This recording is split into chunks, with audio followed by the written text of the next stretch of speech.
Silent Hill Downpour is the next generation of Silent Hill game. It's its own standalone story, so it's not tied to any of the previous installments of Silent Hill. It follows an inmate named Murphy Pendleton, whose prison transport bus has crashed on the outskirts of Silent Hill, and he's sort of left to his own devices in the city, and sort of the inner darkness that haunts Murphy comes out and faces him as he explores his way through the town. That's the spirit.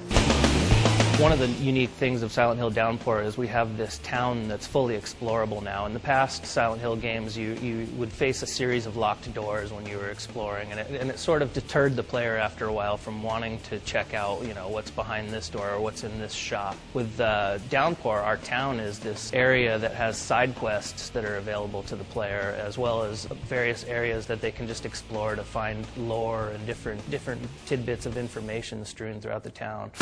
In Downpour, we've got a weather system that's completely dynamic. It's random. It appears at different times in the game and varies in length for how long it will last. And the weather system is not just there for ambience. It's also directly tied to the game. So as the weather ramps up, so does the amount of monsters that come out from certain areas of the town will definitely increase as the weather does. As with previous versions of Silent Hill, we always wanted to sort of set up the main protagonist as sort of an everyday guy. He's not a badass. He's not going to come through and start just wrecking through waves of monsters. So you've got this feeling of disempowerment, basically. We wanted to give the player options because of this, you know, disempowerment. They shouldn't feel like they have to go toe-to-toe with every monster that they encounter. So if it's a one-on-one situation and you've got the right weapon, then by all means you could stand there and fight. But if you're getting outnumbered, or if your weapons aren't so good, or if they're ready to break, you may want to run. So you've got that option in this game to either fight or flee.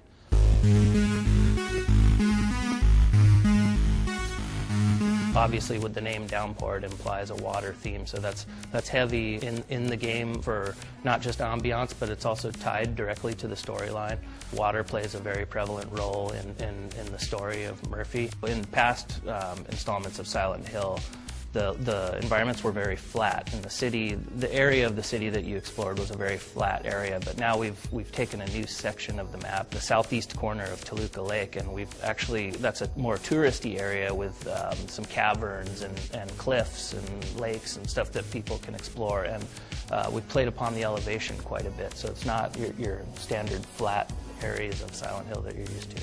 The weapon system in this game is all new, with breakable weapons and also the use of everyday objects as weapons. So instead of amassing an arsenal of guns and knives and different types of weapons, these are all everyday objects. So it could be something from a bottle to a shovel to an axe to just a stick that's laying on the ground. So Murphy's sort of left to his own devices as to what he can find throughout the environments to use as weapons. One of the other cool things about Silent Hill Downpour is our inventory system is completely different from past games. You don't have this magic pocket where you can just pick up weapons and stuff, 20 different axes in your pocket, or a TV set or something like that. It's what you can carry on your person is what you've got. So Murphy may find an axe and he can hold that as long as it'll last, but he can't store up an arsenal of weapons in his inventory because it's just what you can carry in your hands. So keep an eye out for Silent Hill Downpour on the Xbox 360 and PlayStation 3 coming in March of 2012.